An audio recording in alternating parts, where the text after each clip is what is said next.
All right, everyone, welcome back.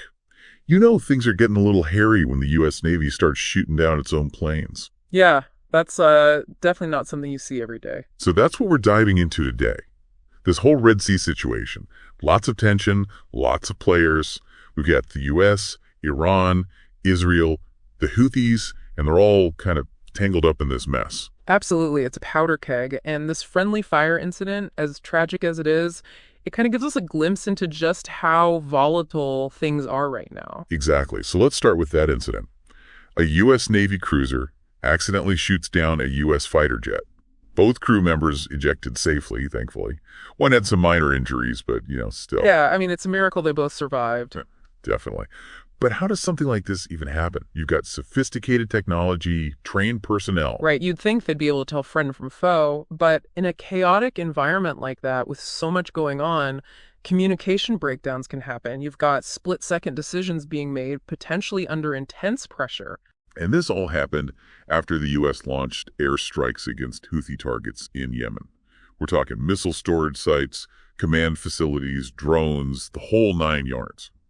So what exactly were the Houthis doing that triggered such a forceful response from the U.S.? Well, the Houthis, they're an Iran-backed rebel group that controls northwestern Yemen, and they've been causing a lot of trouble in the Red Sea. Yeah, I remember reading about that. Attacking ships, right? Exactly. They've been targeting commercial shipping, claiming that the ships are linked to Israel, the U.S., or the U.K. Often, those claims turn out to be false, though. So just stirring up chaos, it sounds like. But why? Why target commercial shipping? They say it's in solidarity with the Palestinians, and the timing is interesting. These attacks started ramping up after the Gaza war broke out back in October. So they're trying to exploit the situation, maybe take advantage of the global distractions. It's definitely possible. Some analysts think it's just opportunism, seizing the moment. But others see a more calculated strategy at play, maybe even directed by Iran. A way to exert influence, project power.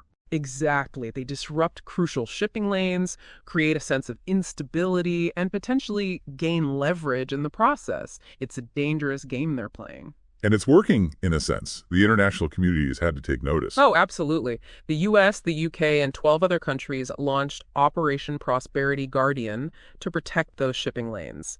But even with that show of force, the situation continues to escalate. Yeah, a Houthi missile actually hit Tel Aviv, injured 16 people. And Israel retaliated with airstrikes in Yemen. Reports say 9 people were killed. It's a cycle of violence, with each side responding to the other's actions. And it's very difficult to break that cycle. So how do you see this playing out? What are the chances of de-escalation, and what are the risks if things spiral even further out of control? Well, the U.S. is in a tough spot. They're trying to protect their interests and their allies, but they also want to avoid a wider conflict with Iran. And Iran, they're likely encouraging the Houthis to keep pushing the limits. Testing boundaries, seeing how far they can go. Exactly. And then you've got Israel, who will almost certainly respond forcefully to any attacks. So de-escalation would require some serious diplomatic heavy lifting. International pressure on Iran to rein in the Houthis would be crucial. But that's easier said than done. Absolutely. And finding a political solution to the conflict in Yemen, that's another massive challenge. But without some kind of breakthrough on those fronts, the risk of a wider regional conflict, it's very real. And that would be disastrous for everyone involved. Absolutely. It's a stark reminder that in this interconnected world, even something like a friendly fire incident can have ripple effects far beyond the immediate event. Yeah, it really highlights the complexities and the fragilities of the global system. It certainly does.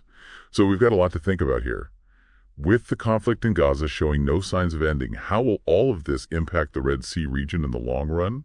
And what role can the international community play in trying to bring about some kind of peace? These are questions we need to grapple with as we move forward.